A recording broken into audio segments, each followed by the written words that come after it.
Today, the boys and I are going to share some thoughts on meditation and getting comfortable. I have gone through quite the journey in finding the right posture for my meditation practice, and I've read lots of different theories on what the best type of sitting postures are for meditation. And I just thought I'd share some of what I've used and maybe help you get comfortable and in the best posture for you in your meditation. So I'm actually going to start with my favorite, and it's probably the easiest and most accessible. But first, I wanted to say a couple of things. I know that there are images of people out there sitting in full lotus with both legs crossed and your feet up by your hip creases, and or even just sitting in a quote unquote easy seat. And those can be extremely challenging if you're sitting for long periods of time. And really, a long period of time can be anything longer than 5 minutes. So, there is a school of thought that sitting in that type of discomfort is part of your meditation experience, which it can be. It can be part of your practice. It's part of conditioning the body to get comfortable or to ignore the discomfort to free your mind for other thoughts and other type of mindfulness meditation. I don't practice that school of thought. I think that we have enough distractions and thoughts in the mind. So I prefer an easier, more comfortable sitting posture to allow myself to focus on the things that do come up. So I'm not being distracted by my physical sensations in my body. So, having said all of that, I am going to start with, like I said, my favorite sitting posture, and it's probably the most accessible. I use this little meditation cushion. You don't have to get specifically a meditation cushion. If you have a couple of couch pillows or throw pillows and stack those together, you can actually use that. I'm going to move little Bruce over here so I can show you guys. So the trick in finding a good posture is finding something that allows you to be comfortable, but also keeps you kind of engaged and active in your meditation. So you don't want to have a posture that's going to be like completely relaxing. So I practice my meditation primarily in the morning. So oftentimes we're still a little bit sleepy. So if we were to, let's say, practice in our bed or lay back down, we might find ourselves sleeping instead of meditating, which is okay. Maybe you need the sleep instead of the meditation time, which is perfectly fine. Um, but for the most part, you're looking for, so you want to be physically engaged, you want to be alert. So, sitting in a posture, you want to sit upright to kind of create an alertness and awareness in the body. And what I like about using the cushion is that it is comfortable. It does keep me closer to the floor. I can sit in this cross leg half lotus relatively easy. It allows my legs to kind of fall down, so it does give me some length. And I don't have to worry about holding on to my legs. Whereas, like if we're sitting in a traditional sitting posture like this, it does create curvature in the low back. And you see, like my legs are already kind of coming up. So I'm going to have to work harder to sit up straight and to allow my legs to stay down. And so that creates some effort in your hip flexors and in your back, and you just get tired and you end up grounding and slouching. And so again, that's not really the alertness that you're looking for, and it's just a physical challenge in the body.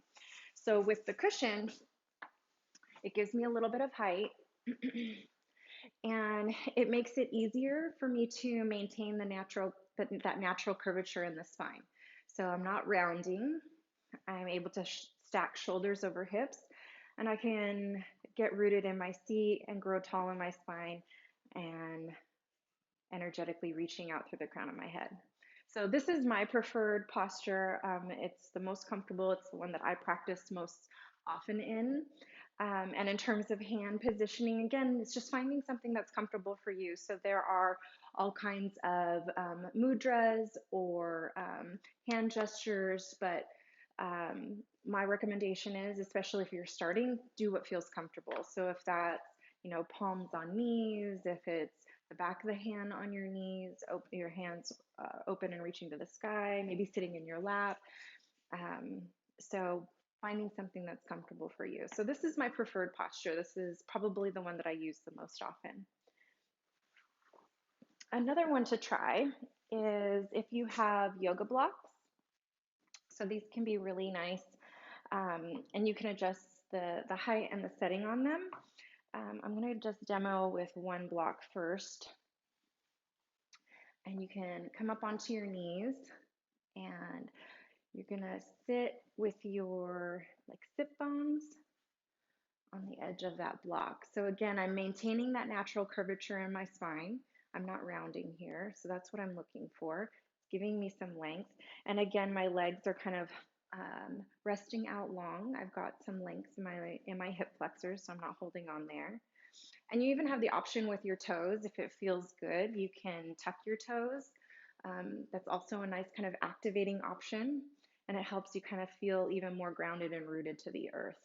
And then hands, again, can be placed in your lap and have them on your thigh, whatever feels good. And then if the block, if the block feels too narrow, you can actually put either two blocks together, or you can just take it down to this medium height setting and sit down on the block this way too. Another option that I like with the block is if you do like a cross-legged seat, you can do it either on that medium or high setting. You can even do it on the low setting actually, is you can still come in and do your cross-legged seat on the block this way. And again, this is really nice. It's a little bit more passive in the legs and allows you to open your hips. And then you're able to keep that natural curvature in your spine and then grow tall and remain active in your meditation. Um, Another option too with the blocks is you can use a blanket. You can lay a blanket over the blocks to kind of add for a little cushion. So sometimes it can be a little bit intense on those hip points, or not hip points, your sit bones. So it's also nice to have a blanket too. And then this little guy is another one of my favorites. Um, it is a little bit more expensive tool, but it's still a really nice option. This is an actual meditation bench, and it is amazing. It helps with creating really great alignment, again, with that spine. And the other thing that I like about it is it does kind of require not a significant amount of balance, but you do have kind of this awareness that you are kind of teetering and moving around a little bit. So it does require you to, again, you wouldn't be able to drift off back to sleep on this bench. Um, so legs down long again, nice natural curvature in the spine, shoulders stacked over hips. And you're able to stay engaged here. And again, you can tuck or untuck your toes. And then finally, I have a foam roller. And so these come in all different sizes. Um, again, this is just another nice tool to kind of give you some height and some length. So you come up onto the knees, you'll sit back. But this again is important to grow tall on the spine. So you're going to actually have to find some engagement with the spine. For this sitting posture, if you are an experienced meditation practitioner, you'll probably find it a little bit easier to sit longer. But it can be very uncomfortable in the groin area. There is a lot of contact and pressure there. But what I like about this posture for meditation is specifically for chakra meditation. So, because of the pressure that it's creating in the joint area, it almost acts as an activation of the root chakra. So, if you're doing a meditation that's taking you through each of the different chakras, um, this is a great way to activate the root chakra, your base chakra, which is right there on your groin area. So this one does require a little bit more effort. It is a little bit more uncomfortable physically than the other postures, um, but it is good if you're doing like a chakra meditation, and it is better for shorter periods of time. So I definitely recommend exploring and experimenting with this. So that is all that I have to share with you guys today. And if you have any questions, absolutely leave them in the comments below, and I would love to answer any of your questions or concerns. And otherwise, I wish you a wonderful meditation, and the light in me sees and honors the light in each of you. Namaste.